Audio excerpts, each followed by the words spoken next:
Okay. Again, welcome.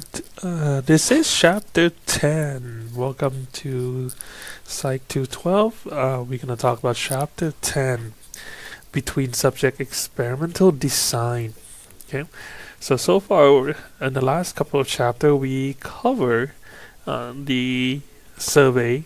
We cover correlation study. We cover quasi experiment and single case experiment.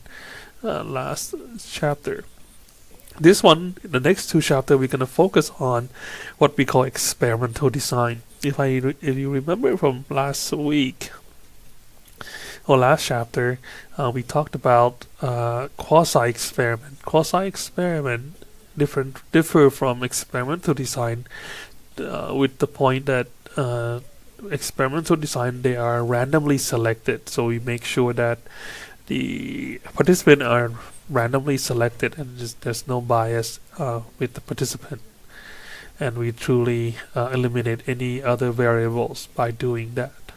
Okay, so without further ado, let's go into the chapter.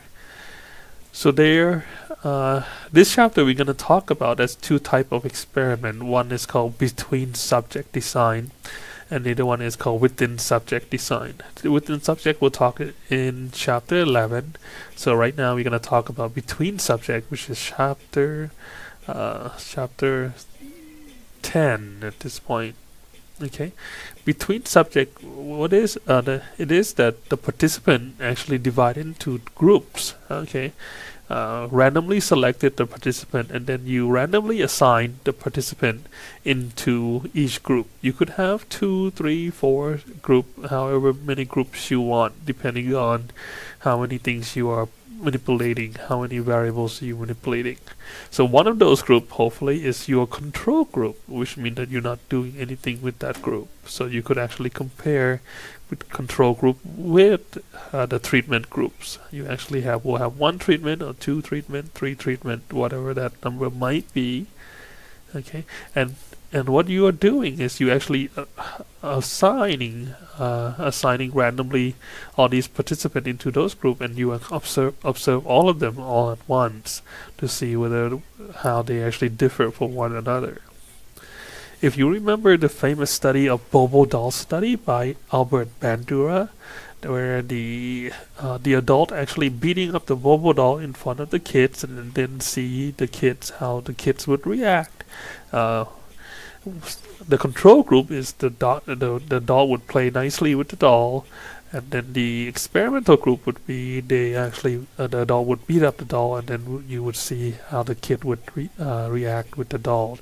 That itself is an experiment between subject design. So you would have a group of kids.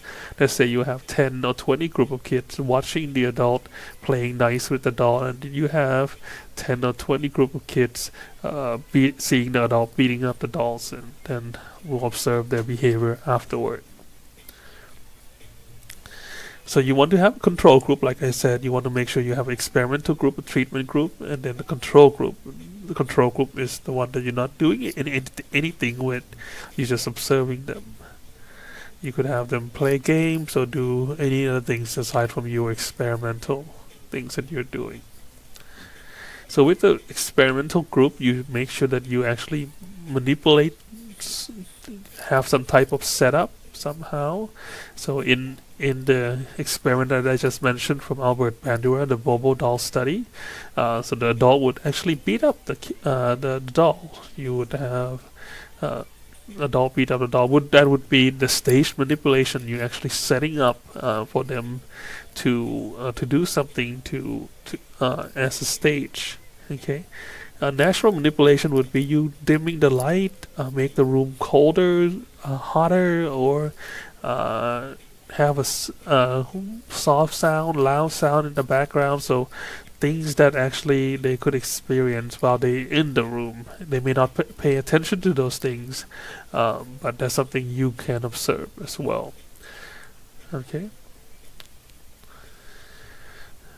And so make sure you want to have a random assignment. Random assignment meaning that you are randomly assign these people. You make sure you randomly assign them into their own groups, whichever group you're not hand picking them yourself, like, oh, I like this one to be in the control, I like that one to be in the experimental group. You want to actually make sure that you randomly assign these folks. Okay. So let's see.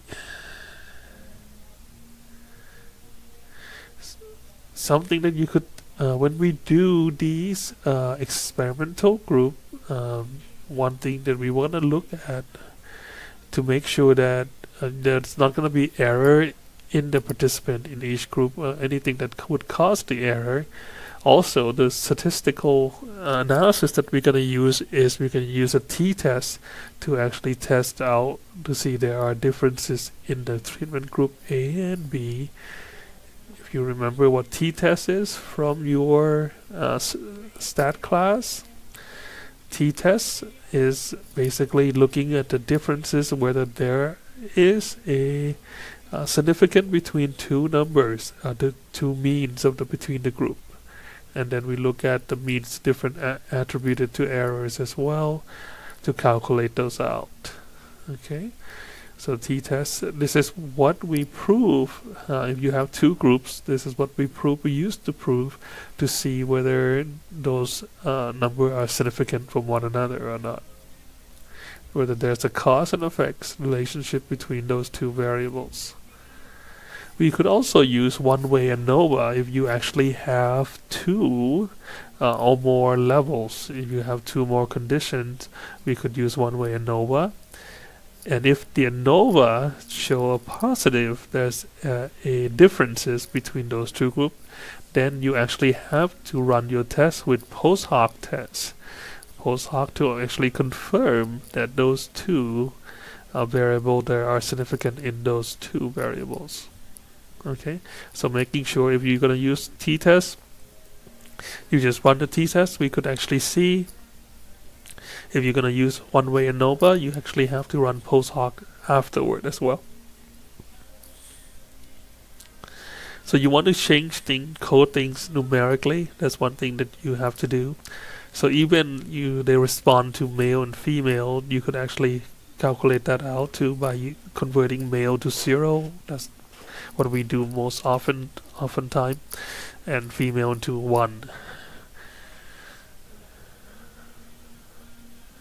Okay, and also we're gonna talk about continue to talk about experimental design next chapter as well, and we're gonna compare the differences between subject and within subject. What is the difference between the two? Thank you for watching, and I'll see you next chapter.